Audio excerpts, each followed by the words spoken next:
소중한 나.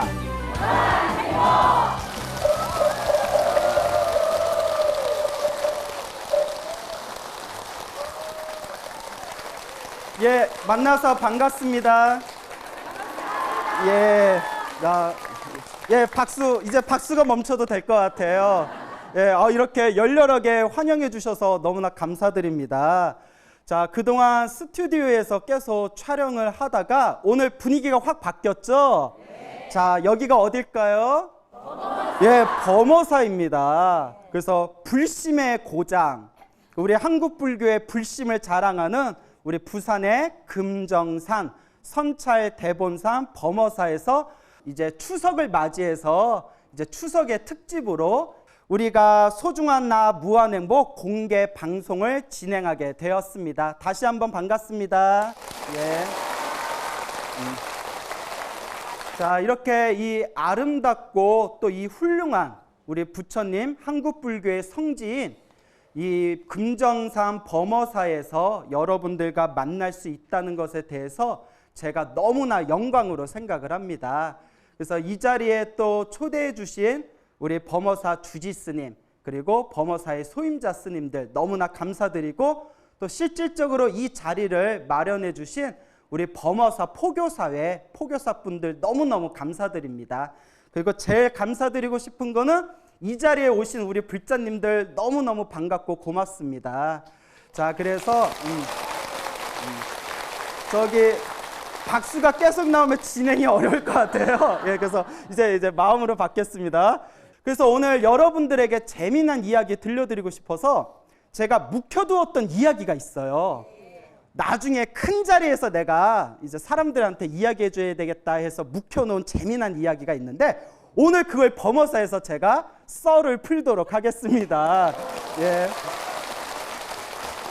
자, 오늘의 주제는 신통보다는 마음을 닦아라. 무엇보다는? 신통보다는 마음을 닦아라. 신통력보다는 이 마음 공부가 중요하다라는 주제로 여러분들에게 재미난 말씀을 드리고 싶습니다. 여러분, 신통력 좋아요, 안 좋아요? 대놓고 좋다 그러네. 그렇죠. 우리 불자들 이렇게 종교에 관심 있는 분들은 신통 같은 거에 관심이 많잖아요. 근데 신통력은 진정한 부처님의 가르침이 아니다라는 법문 많이 들어보셨죠? 실제로 그렇습니다. 자, 우리가 이 불교를 믿는다는 목적이 어디에 있을까요? 바로 행복해지기 위해서입니다. 그렇죠? 모든 고통을 소멸하고 행복해지기 위해서 우리가 부처님의 가르침을 닦는데, 사실 이 행복도 불행도 좋은 일도 나쁜 일도 결국 다 누가 지은 업보다? 다 내가 지은 업보대래요. 다 여러분들 업보대로 살아가는 겁니다. 여러분들이 살아가면서 만나는 좋은 인연이나 나쁜 인연도 다 여러분들이 뿌려놓은 씨앗이었고, 여러분들이 살아가면서 겪게 되는 좋은 일도 나쁜 일도 다 여러분들이 과거 전생에서부터 지어놓은 여러분들의 업보다.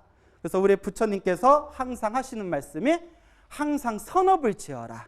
항상 공덕을 쌓아라. 자기가 지은 업은 자기가 받기 때문에 행복하게 살고 싶다면 행복해질 수 있는 원인을 지어라 라고 누누이 말씀을 하셨습니다. 우리 중생은 누구나 행복하게 살고 싶어요. 근데 사실 살다 보면 행복해지고는 싶지만 우리가 막상 살다 보면 안 좋은 일도 겪을 때가 있고, 보기 싫은 사람 자꾸 봐야 될 때도 있고, 좋지 못한 인연에 휩쓸릴 때도 있잖아요. 이걸 업장이라고 합니다. 무엇이라고 한다고요? 업보의 장애물이에요. 내가 지은 업보의 장애물, 나의 행복을 장애하는 그 업보의 장애물을 줄여서 뭐라고 부른다? 업장이라고 부르는 겁니다. 그러니까 업보의 장애, 나의 행복을 장애하는, 막아버리는 이 업보의 장애물. 그래서 우리가 행복해지려면 제일 먼저 무엇부터 소멸해야 될까요? 그렇죠. 아유, 졸업해도 되겠다. 척척 나오네요. 업장부터 소멸을 해야 됩니다. 내 업보의 장애부터 소멸을 해야 되죠. 그래서 이 업장을 소멸하는 가장 좋은 방법이 무엇일까요? 첫째가 기도입니다. 그래서 참회 기도부터 시작해야 됩니다. 알고 지었건 모르고 지었건 몸과 말과 생각으로 지은 나의 모든 업보를 참회합니다 라는 참회 기도부터 시작하셔야 돼요. 관세음보살을 부르든 지장보살을 부르든 금강경을 독송하든 법화경을 사경하든 능엄주를 하든 혹은 부처님께 절을 올리든 어떤 기도든 결국 하나로 통합니다. 중요한 거는 지극하고 정성스러운 마음으로 내 업장을 소멸하는 기도가 첫걸음이 되는 겁니다. 근데 또 기도만 해서는 안 돼요. 기도하면서 복도 짓고 그 제일 중요한 게 평소에 마음을 잘 써야 돼요. 평소에 마음을 못 쓰는데 법당 와서는 부처님께 부처님 제 잘못을 참회합니다. 저 좀 도와주이소 부처님 해놓고 법당 밖에만 딱 나가면 이거 저거 어쩌고 저쩌고 하고 내가 우습게 보이냐, 내가 호구냐, 너 오늘 잘 만났다. 마음을 이렇게 나쁘게 써버리면 부처님이 법당에서 기도 열심히 하는 모습 보고 도와주려다가 법당 밖에서 막 마음을 함부로 쓰는 모습을 본 뒤에 아이고 너 아직 도와주면 안 되겠다. 너 더 정신 좀 더 차려야 되겠다. 그러니까 평소에 무엇을 잘 써야 된다? 마음을 잘 써야 됩니다. 그래서 티베트 불교에는 이런 이야기가 있다고 합니다. 굉장히 중요한 티베트 불교의 핵심적인 가르침이라고 하는데요. 우리 중생이 아무리 열심히 기도하고 아무리 열심히 정진해도 수행의 성취를 이루지 못하는 것은 보리심이 없기 때문이다. 무엇이 없기 때문이다? 보리심이 없기 때문이다. 자, 여러분 금강경 보면 안욕따라 삼맥 삼보리 다 들어보셨죠? 그래서 안욕따라 삼맥 삼보리를 줄여서 보리심이라고 합니다. 그래서 여러분 다 아시겠지만 위로는 깨달음을 구하고 아래로는 모든 중생을 제도하겠다는 그 거룩한 마음이 바로 보리심입니다.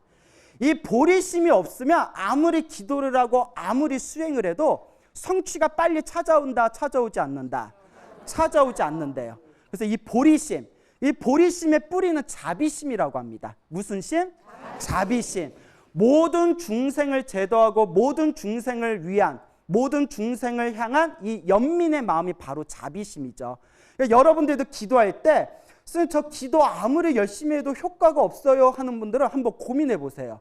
기도를 하면서 내가 일체 중생들을 위한 자비심으로 기도하는지 아니면 내 한 몸 잘 먹고 잘 살기를 위해서 기도하는지 어떤 마음으로 기도하는지에 따라서 그 기도의 공덕의 에너지가 완전히 바뀌게 된다고 합니다. 그래서 이 자비심과 관련된 여러분들에게 이제 또 재미난 이야기를 들려드릴 거예요. 몇십 년 전에 있었던 일인데요. 요 몇십 년 전에 어느 비구니 스님이 계셨어요. 근데 이 비구니 스님이 기도를 굉장히 많이 하시던 스님인데 기도를 하시다가 신통을 좀 얻으셨대요. 예, 그 옛날 노스님들 이렇게 기도하시던 이야기 들어보면 법당이나 혹은 산에서 기도하다가 무슨 신통력이 좀 생겼다 이런 이야기들 간혹 들리잖아요. 이 비구니 스님이 아주 목숨 걸고 열심히 기도를 하시다가 신통이 딱 생기셨는데 기도하다가 비몽사몽에 약통을 받는 환상을 보셨대요. 약통 있죠? 무슨 어떤 약통인지는 모르겠는데 약통을 딱 받는 그런 어떤 비몽사몽의 환상을 보시고 나서 이렇게 신통이 생기셔가지고 사람들 아픈데도 되게 잘 고쳐줬대요. 사람들 아픈데도 고쳐주고 뭐 이러쿵 저러쿵 앞날에 대해서 미래에 대해서 예언을 하면 그것도 딱딱 맞고 그래서 사람들을 들었다 놨다 하는 그런 신통력이 있었던 비구니 스님이 계셨는데 이 스님이 어느 날 태백산에 올라가서 태백산에서 산기도를 올렸답니다. 그래서 태백산에서 이렇게 기도를 올린 뒤에 산에서 내려오는데 비구니 스님이 무릎이 좀 많이 안 좋으셨대요. 무릎이 많이 아프셨답니다. 희한하죠? 다른 사람 아픈 거는 척척 낫게 해주는데 자기 무릎 아픈 거는 못 나. 요게 희한한 인연법이 있어요. 요게 자신만의 업보거든요. 어쨌거나 이제 무릎이 아픈 상태에서 이제 태백산에 싹 내려오다가 산기도를 마치고 태백산 내려오는데 비구니 스님이 산에서 내려오다가 뭐가 번쩍하고 환상을 봤대요. 뭐가 번쩍하고 환상이 싹 스쳐갔는데 딱 촉이 이거 뭔가 나에게 예지를 해준 것 같다라는 생각이 딱 들면서 그 태백산을 내려오면서 봤던 그 환상에서 보였던 그 느낌대로 길을 걷다 가보니까 그 태백산 밑에 마을에 조그만 마을에 점집을 하나 찾아냈대요. 환상에서 봤던 그 점집을 딱 찾아내서 여기가 그 내가 태백산 내려오면서 환상으로 보였던 거긴가 보다 해가지고 그 점집에 딱 들어갔답니다. 점집에 딱 들어갔는데 웬 거사님이 앉아 계시더래요. 남자 거사님이 앉아 계시는데 거사님이 이렇게 이제 책상에 이렇게 안징뱅이 책상에 앉아 계시고 입을 그 담요 있죠. 담요를 무릎 위에다가 이렇게 이제 쌓아놓고 자기 다리를 이렇게 담요로 가려놓은데 책상에 이렇게 앉아서 손님을 받더래요. 비구니 스님이 앞에 딱 앉아서 점 보러 왔습니다 이렇게 이야기를 하는 거예요. 여러분 점 많이 보세요? 예? 점 보러 왔습니다. 또 스님이 점 보러 가는 경우는 없는데 비구니 스님이 딱 앉아서 나 점 보러 왔습니다. 점 좀 봐주시오 했더니 그 거사님이 보더니 깜짝 놀라더래요. 고수는 고수를 알아보는 거야. 깜짝 놀라더니 스님은 볼 필요가 없습니다 이러더래요. 스님은 볼 필요가 없습니다. 그냥 지금같이만 사십시오. 지금같이만 사시면 됩니다 했더니 아 그렇습니까 하면서 스님이 봤는데 그 안진뱅이 책상에 앉아서 다리에 담요를 덮고 있는데 좀 느낌이 이상하더래요. 비구니 스님이 기도를 많이 하고 신통이 있으니까 기가 셌나 봐요. 다짜고짜 그 담요 뭐요? 이러더래요. 그 담요를 덮든가 말든가 뭔 상관이야. 그 담요 뭐요? 이러니까 비구니 스님이 그 거사님이 아무것도 아닙니다. 괜찮습니다. 신경 쓰지 마십시오 하니까 비구니 스님이 벌떡 일어나더니 괜찮게 뭐가 괜찮아 하고 담요를 확 벗겼대요. 남의 담요를 왜 벗겨? 하여튼 나가 이해가 안 되더라고요. 이게 저 친한 스님이 직접 해주신 얘기거든요. 네, 담요를 확 벗기니까 다리가 불구예요. 다리가 붉은 거예요. 다리가 붉은데 딱 보고 처음부터 불구가 아니라 갑자기 불구가 된 거예요. 근데 비구니 스님이 뭔가 촉이 딱 오더래요. 아, 내가 이 사람 만나려고 내가 환상을 봤구나. 그래서 이렇게 얘기했답니다. 뭔가 자신감이 있었나 봐요. 비구니 스님이. 내가 당신을 위해서 기도를 올려줄 테니 다리가 나으면 2달 후에 나를 찾아오시오라고 스님이 이야기를 하더래요. 그리고 이거 주소를 남겨놓고 다리가 나으면 나를 찾아오시오 이렇게 이야기를 한 뒤에 이제 그 기도를 올리고 나서 이제 스님이 절로 돌아갔는데 2달 지난 뒤에 그 점집을 하던 거사님이 찾아왔대요. 다리가 멀쩡해서. 비구니 스님도 반갑게 맞으면서 요 거사님이 스님이 다녀가시고 저를 위해서 기도를 해준 뒤로 불구였던 제 다리가 나았습니다. 너무 감사해서 인사드리러 왔습니다 하면서 요 거사가 또 뭐라고 하냐면 스님 무릎이 안 좋으시죠? 이러더래요. 그러니까 아까 비구니 스님이 무릎 안 좋다는 얘기했죠. 스님 제가 은혜를 갚는 마음으로 제가 좀 받으려도 되겠습니까? 하더니 품에서 금침을 꺼내더래요. 그리고 이렇게 무릎에다 이렇게 근데 여러분 침 같은 거 함부로 맞으면 안 돼요. 또 이 얘기 듣고 뭐 그냥 지나가는 사람 금침 가지고 있으면 나 좀 찔러봐 이러시면 안 돼요. 하여튼 그 비구니 스님 무릎에다 찔러줬는데 비구니 스님 무릎이 나아버렸다는 거예요. 근데 이게 희한한 게 내가 듣다가 희한한 게요. 잘 보세요. 그 비구니 스님은 자기 무릎은 못 고쳤는데 누구는 낫게 해줬어요? 거사님 다리는 낫게 해주고 거사님은 자기 다리는 못 나았는데 누구는 낫게 해줬어요? 비구니 스님 무릎은 낫게 해줬어요. 이게 인연법이에요. 이게 참 중생에 헤아릴 수 없는 오묘한 인연법이 있습니다. 나는 못하지만 너는 할 수 있는 게 있고 너는 못하지만 내가 할 수 있는 이 인연법이라는 게 참 묘합니다. 그리고 이제 서로가 서로 병을 낫게 해줬으니까 얼마나 이제 마음이 애틋하겠어요. 이런저런 얘기를 하다가 그 거사님한테 이 스님의 아주 놀라운 이야기를 듣게 됩니다. 그러니까 오늘 들려드리고 싶은 얘기가 이 이야기예요. 아주 재밌습니다. 이 거사님이 우리나라에서 이름만 대면 다 아는 네노라는 아주 유명한 도사입니다. 지금 이제 몇 년 전에 돌아가셨는데 인터넷 이름 딱 석자 치면 쫙 나와요. 아주 유명한 도사예요. 그런데 오늘 이 자리에서는 제가 그분 실명을 댈 수가 없습니다. 왜냐하면 그분들의 개인 프라이버시가 있기 때문에 제가 그분의 실명은 제가 직접 들려드릴 수가 없을 것 같아요. 이해하실 수 있죠? 네. 어차피 이야기의 교훈이 중요한 거니까. 아주 유명한 도사였어요. 그래서 우리나라의 유명한 대정치인들과 저 기업의 총수들이 줄을 서서 만나고 싶어 할 정도로 아주 유명한 분이었고 역술도 잘 보고 그리고 풍수지리에 그렇게 밝았대요. 아주 풍수지리의 대가였는데 이 도사가 젊었을 때부터 신통을 얻고 싶어 했대요. 젊었을 때부터. 그래서 신통을 얻고 싶어서 그 뭐 명리학 서적도 보고 풍수지리 책도 보고 열심히 이제 공부를 했는데 이론으로는 한계가 있더래요. 그렇잖아요. 예, 머리로 따지는 이론으로는 한계가 있어서 신통을 얻으려면 기도를 해야 된다. 딱 그런 이제 마음의 느낌이 와가지고 이제 산에 다니면서 기도를 했대요. 산기도를 다니면서 자기가 신통을 얻게 해달라고 이제 산기도를 하러 다녔는데 특히 그 태백산에서 기도를 많이 했다고 합니다. 어느 산? 태백산. 그래서 이제 태백산에서 기도를 많이 했는데 기도를 할 때 어떻게 했냐면 혼자서 이제 기도를 하기 좀 위험하고 또 무섭고 하니까 5명, 6명씩 팀을 짰대요. 산기도하는 6명이 팀을 짜가지고 태백산에 사람들이 오지 않는, 왜냐하면 사람들이 많이 왔다 갔다 하는 데는 부정탄다고 생각을 해요. 무속인들은. 우리 불법에서는 신도들이 많이 와서 기도할수록 부처님의 광명이 더 환해지지만 무속인들은 산기도할 때 사람들이 너무 많이 왔다 갔다 하면 좀 부정탄다, 그런 느낌이 있거든요. 그래서 산기도를 갈 때마다 자기들만 아는 산기도하는 터에 가가지고 텐트 쳐놓고 7일씩 기도했대요. 일주일씩. 텐트 쳐놓고 이제 일주일씩 6명이서 이제 기도를 했는데 몇 년 동안 태백산에서 기도를 해도 영험이 없더래요. 뭐가 없더라? 영험이 없어요. 뭐 기도한다고 그게 금방 터지겠어요? 그러니까 아무리 기도해도 몇 년 동안 기도해도 이제 영험이 없던 터에 어느 날인가 또 5, 6명끼리 팀을 짜가지고 태백산에 올라가서 텐트 쳐놓고 7일 동안 기도를 올렸답니다. 7일 산기도를 열심히 올렸는데 6일째 되는 날 회양, 산기도 7일 기도 회양을 하루 앞두고 사방에서 폭우가 내리더래요. 막 비가 콱콱콱 쏟아지니까 그 비 쏟아지니까 기도가 돼요, 안 돼요?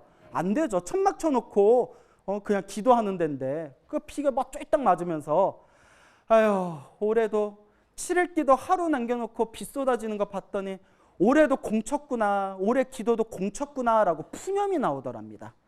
그래서 어쨌거나 내일 이제 산기도 7일 회양 기도를 해야 되니까 오늘 하루는 어떻게 버텨야지 하고 이렇게 다들 앉아 있는데 막 비가 칠흑같이 이제 비가 막 쏟아지는데 저기서 누가 뚜벅뚜벅 걸어오더래요. 막 하면서 걸어오더랍니다. 놀래가지고 야 사람이냐 귀신이냐, 혼자 있으면 절도했을 거예요. 근데 사람들이 5-6명씩 이렇게 있으니까 하고 이렇게 오는데 온몸에 비를 홀딱 맞은 여자가 자기들 기도터에 이렇게 들어서더래요. 그래서 놀래가지고 아니 저 어떻게 오셨냐고 했더니 여자가 덜덜덜 떨면서 젊은 여자였대요. 곱상하게 생긴 젊은 여자가 온몸에 비를 맞아가지고 덜덜덜 떨면서 산에서 길을 잃었는데 비가 와가지고 헤매다가 여기로 왔습니다 이러더래요. 그러니까 요 도사가 여기가 여자 혼자 몸으로 헤매다가 올 때가 아닌데 너무 깊은 산중이라서 사람들이 다니는 등산로에서도 멀리 떨어진 곳인데 아무리 생각해도 여기를 어떻게 왔지 의심이 되더랍니다. 근데 어쨌거나 이제 여자가 덜덜덜 떠니까 여자가 막 비가 쏟아지고 하니까 괜찮으면 비 그칠 때까지 저 하루만 좀 쉬게 해주십시오 부탁을 하더래요. 그러니까 다른 사람들이 쳐다도 안 보더랍니다. 쳐다도 안 보더래요. 왜 그러면 기도회 하루를 두고서 젊은 여자를 들이면 부정탄다고, 자기들 7일 동안 기도한 거 기도발 부정타서 다 날아간다고 사람들이 다 쳐다보지도 않더래요. 그래서 도사도 여자가 이제 하룻밤만 재워주세요 하니까 왠지 부정탈 것 같은 느낌이 드는데 순간 이런 생각이 들더랍니다. 덜덜덜덜 떨고 입술이 파랗게 된 여자를 보고 연민심이 일어나더래요. 무슨 심? 연민심. 그게 중요해요. 자비심이 일어나더래요. 자비심, 연민심, 불쌍한 마음. 그 무슨 생각이 드냐면 아유 올해도 산기도 땡쳤는데 저 사람이나 도와주자 생각이 들더래요. 그래서 순수한 자비의 마음으로 너무 불쌍해서 자, 내 텐트로 들어오세요 하고 자기 텐트를 빌려줬대요. 여자를 자기 텐트 안에다 넣어주고 수건도 주고 먹을 것도 좀 챙겨주고 자 이걸로 수건으로 몸 닦고 여기서 좀 편하게 누워 계세요 하고 자기는 산기도 하려고 쳐놓은 천막에 가가지고 이렇게 기도를 했답니다. 근데 막 비가 오고 천막에서 기도하는데 막 바람 불고 해가 떨어지고 저녁 밤 새벽이 되니까 너무 추운 거예요. 덜덜덜덜 추우니까 에휴 에라 안 되겠다 나도 자야 되겠다 하고 여자가 누워있는 자기 텐트에 들어갔대요. 텐트에 딱 들어갔는데 뭐 이상한 생각하지 마세요. 아니, 남녀가 둘이 있으면 뻔하지 뭐 이런 거 아니에요. 서로 쳐다도 안 보고 등 돌리고 손가락 하나 서로 접촉 안 하고 잠만 잤대요. 여자는 이쪽에 자고 도사는 이쪽에 자고. 하룻밤 다 자고 나서 일어난 뒤에 그 여자 불러서 비가 다 그쳐가지고 밥까지 아침밥까지 지어가지고 산 밑으로 내려보냈답니다. 자, 이제 비도 그쳐고 해도 떴으니까 요거 밥 드시고 이제 내려가세요. 그 여자 혼자서 이제 산 그렇게 헤매지 마세요 하고 이렇게 딱 보내니까 그 여자가 아유 고맙습니다. 은혜는 잊지 않겠습니다 하면서 싹 내려가더랍니다. 그날이 이제 딱 7일째 되잖아요. 그래서 이제 사시 기도를 올리고 맞이 기도, 사시에 이제 밥을 올리고 기도 회양을 하기 위해서 그 대여섯 명 그 도사들끼리 이제 천막에서 밥그릇 딱 올린 뒤에 마지막 회양 기도를 올렸답니다. 회양 기도를 다 올리는데 요 도사가 여자를 천막에다 자기 텐트에다 넣어줬던 그 도사가 눈을 감고 기도를 하는데 갑자기 그 여자의 얼굴에 딱 하고 나타나더래요. 너무나 또렷하게 환상처럼 딱 하고 나타나더니 여자 얼굴에 자기 머릿속으로 휙 들어오더랍니다. 휙 들어오면서 뻥 하면서 그때 신통이 열렸대요. 여자 얼굴에 딱 떠오르면서 자기 머릿속에 휙 들어오면서 뭐가 느낌이 뻥 하는 느낌이 들면서 신통이 열렸는데 환상 중에 금침을 받았대요. 뭘 받았다? 그러니까 아까 비구니스는 무릎 꽂힐 때 뭘 놔줬어요? 금침. 그 환상으로 받은 거예요. 이제 환상으로 금침을 받는 환상을 꾸고 나서 그때 그 도사 말은 자기 말은 칠성 기운을 받았대. 무슨 기운?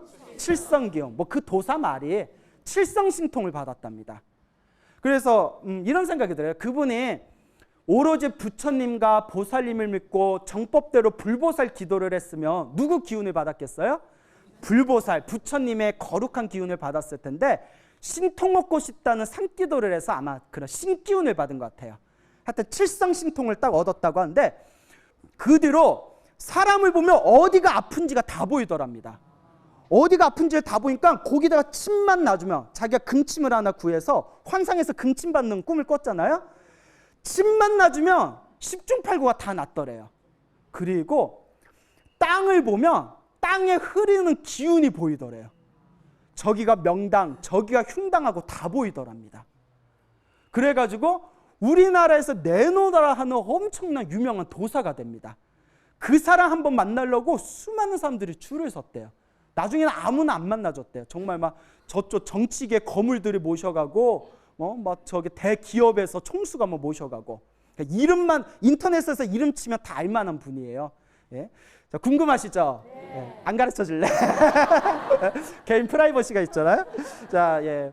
자, 그래서 그렇게 유명해졌는데 여기서 중요한 게 제가 딱 이름 대면 삼척동자도 다 알만한 그때 아주 유명한 신분이 있었대요. 자, 딱 이름 대면 여러분들 아시는 분이에요. 오래전에 돌아가신 분인데 그분 묘자리를 이제 집게 되었답니다.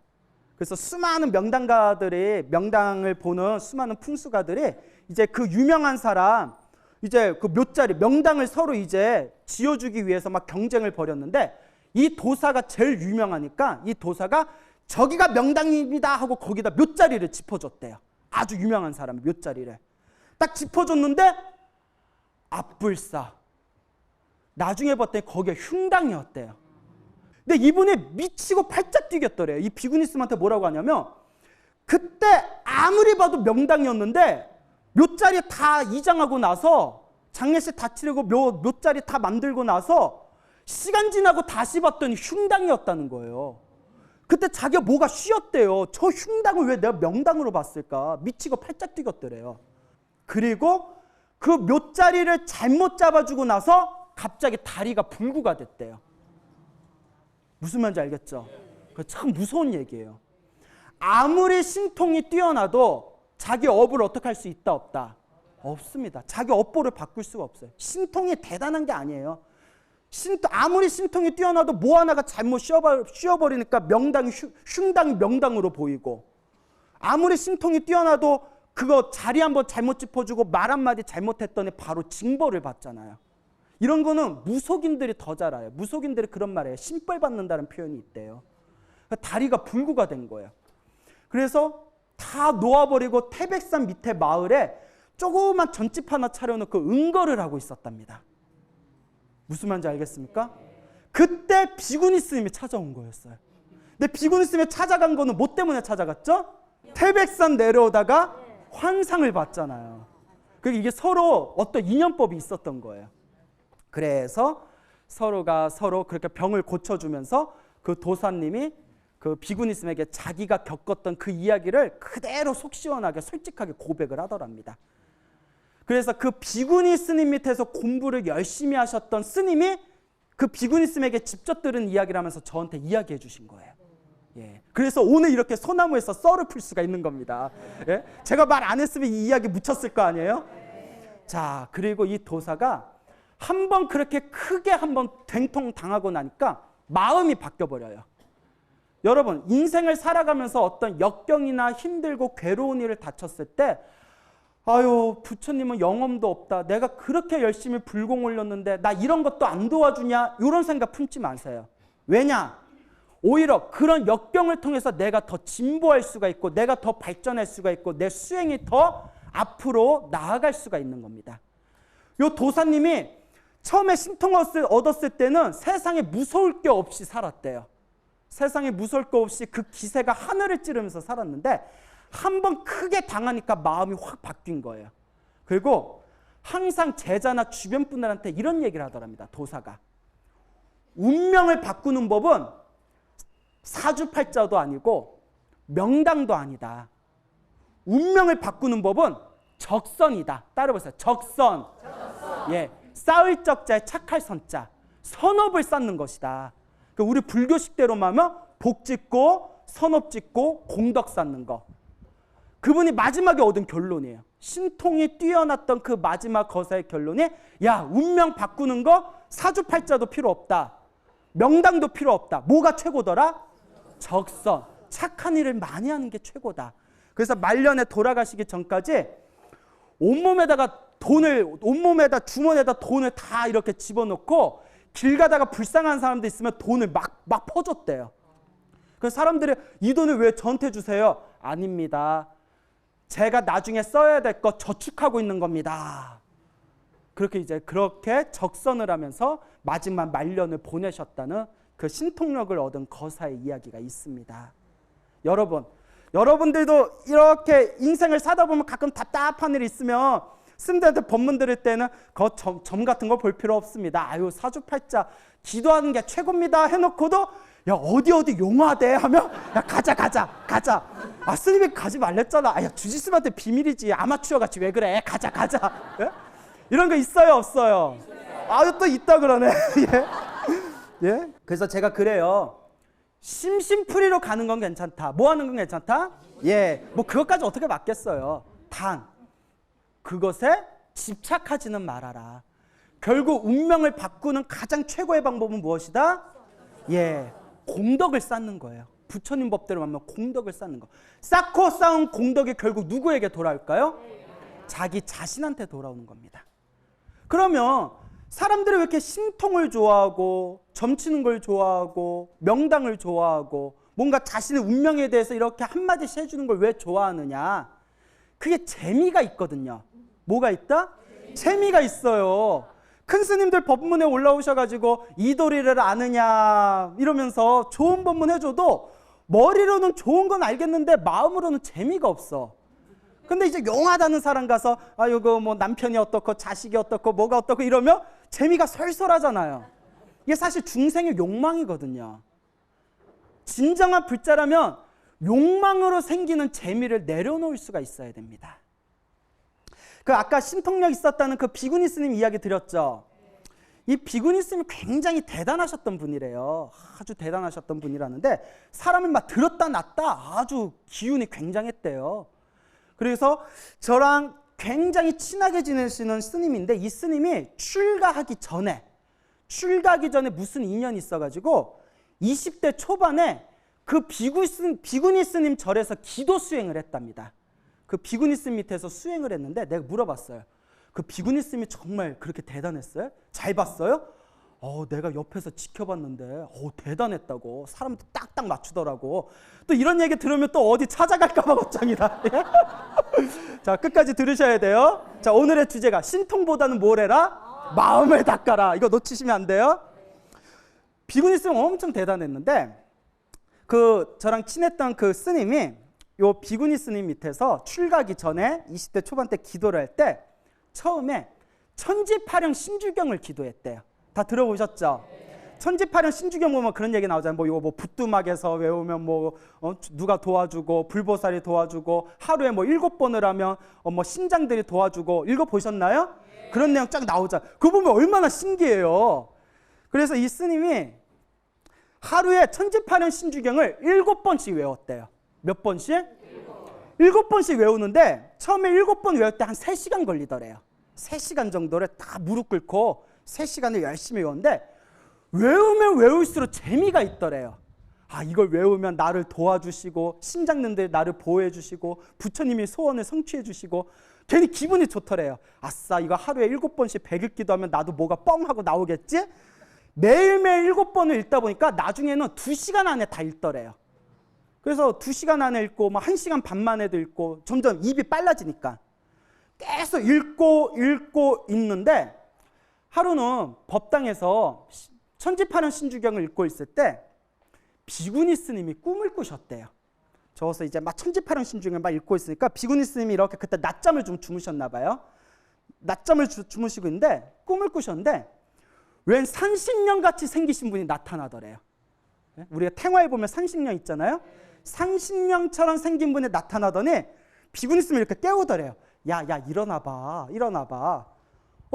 왜요? 그 꿈에서 있었던 일이에요. 깨우더니 야, 쟤 좀 그만 읽으라고 좀 해라 이러더래요. 지겨워 죽겠다고. 내 시끄러워서 쉴 수가 없다고. 신기하죠? 꿈이지만. 그래서 비교했어요. 야, 쟤 좀 그만 읽으라고 해라. 내가 시끄러워서 쉴 수가 없다. 쟤 왜 이렇게 해요? 애가 시끄럽냐? 아니, 쟤 좋아서 읽는데 그걸 어떡합니까? 야, 다른 거 시켜라 이러더래요.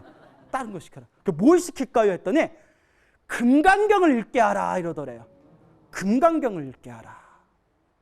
그래서 꿈에서 딱 깹니다. 너무 생생한 거예요.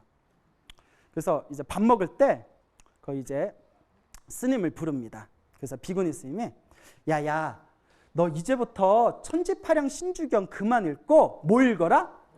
금강경 읽어라 하더래요. 그러니까 한참 재미 붙였는데 아니 100일 아직 채우지도 못했는데 왜요? 이랬더니 그냥 읽으라면 읽어. 처음 이제 그런 얘기하면 안 믿을까 봐 금강경 읽어라. 그래서 자꾸 왜요? 이제 얘기를 하더래요. 그러니까 너 금강경 읽으라는 그런 어떤 계신 것 같다. 금강경이 최고의 병전이니까 금강경을 읽어봐라. 그래서 금강경을 읽었답니다. 금강경을 하루에 3-4번씩 읽었는데 그렇게 재미가 없더래요. 미치고 죽겠더래요. 천지파령 신주경 읽을 때는 이걸 읽을 때 신장들이 나를 보호해주고 좋은 일이 생길 거야. 이런 재미가 있었는데 금강 수보리가 하이고 어쩌고 이렇고 그래서 읽다가 너무너무 재미가 없는데 그냥 억지로 읽었대요. 너무 재미가 없어서 읽고 읽었는데 자, 중요한 겁니다. 재미가 없는 걸 계속 읽었더니 천지파령 신주경을 읽을 때 느끼던 욕망이 얼마나 거친 마음이었는지를 알게 되더래요. 천지파령 신주경 읽을 때는 그게 욕망인지도 모르고 거친 마음인지도 모르고 재미가 있어서 읽었는데 아무 맛대가리도 없는 금강경을 읽으면서 마음이 편안해지고 고요해졌더니 내가 천지파령 신주경을 외울 때 하던 기도는 욕망의 기도였구나. 아무 재미도 없는 금강경을 읽었더니 오히려 뭐가 떨어져 나가더라? 욕망의 거친 마음이 떨어져 나가구나. 이게 진짜 부처님 법이구나 라는 그 엄청난 고요함을 느꼈답니다. 큰 공부한 거죠. 그러니까 천지파령 신주경 값이 받은 거예요. 신주경 읽었더니 누가 나왔어요? 산신령이 나와서 뭘 가르쳐줬어요? 금강경 가르쳐줬잖아요. 갚이 받은 거죠. 아니나 다를까 지금 나이가 50인데도 그 스님 얼굴이 엄청 맑아요. 그 지금도 열심히 부처님 경전 공부하면서 아주 열심히 활동하시는 스님입니다. 그래서 그 스님한테 제가 물어봤어요. 스님, 그 비구니 스님 자꾸 들으니까 이런 얘기하면 비밀인데 나도 좀 물어볼 게 있어가지고 스님, 그 비구니 스님 아직도 살아계세요? 이랬더니 아직도 계시대요. 지금도 잘 맞추세요 했더니 자, 이게 중요한 겁니다. 싹 사라지셨대요. 그래서 따라해보세요. 유의법.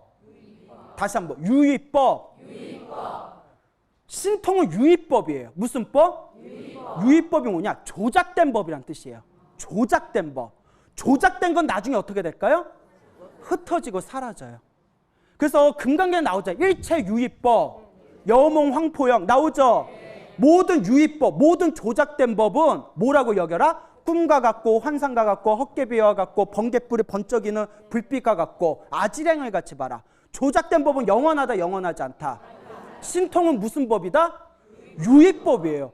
그렇게 신통력이 대단하셨던 그 비구니 스님, 사람을 들었다 놨다 했던 스님도 연세가 드시고 점점 그 신통빨이 사라지시고, 그렇게 신통력이 뛰어나셨던 거사도 마지막에 운명을 바꾸는 법은 결국 뭐밖에 없다?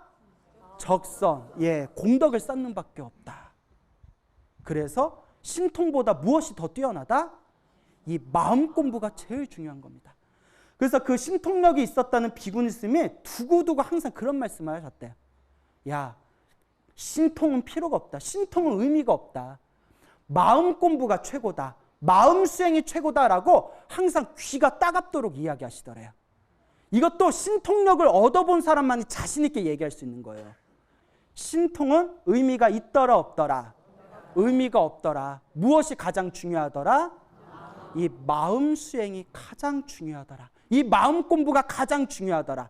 마음 수행과 마음 공부를 바로 따라해보세요. 무의법.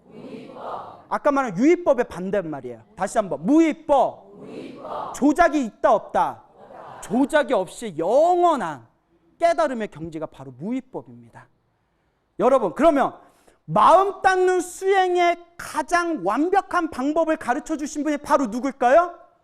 부처님.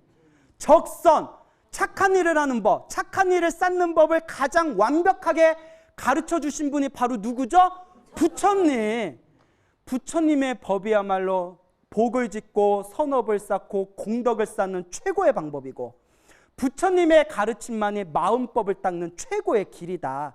그래서 부처님께서 항상 하시는 말씀이 이번 생에 사람으로 태어나기 어렵고 부처님의 법을 만나기 어렵다. 근데 저는 여기서 하나 더 붙이고 싶어요.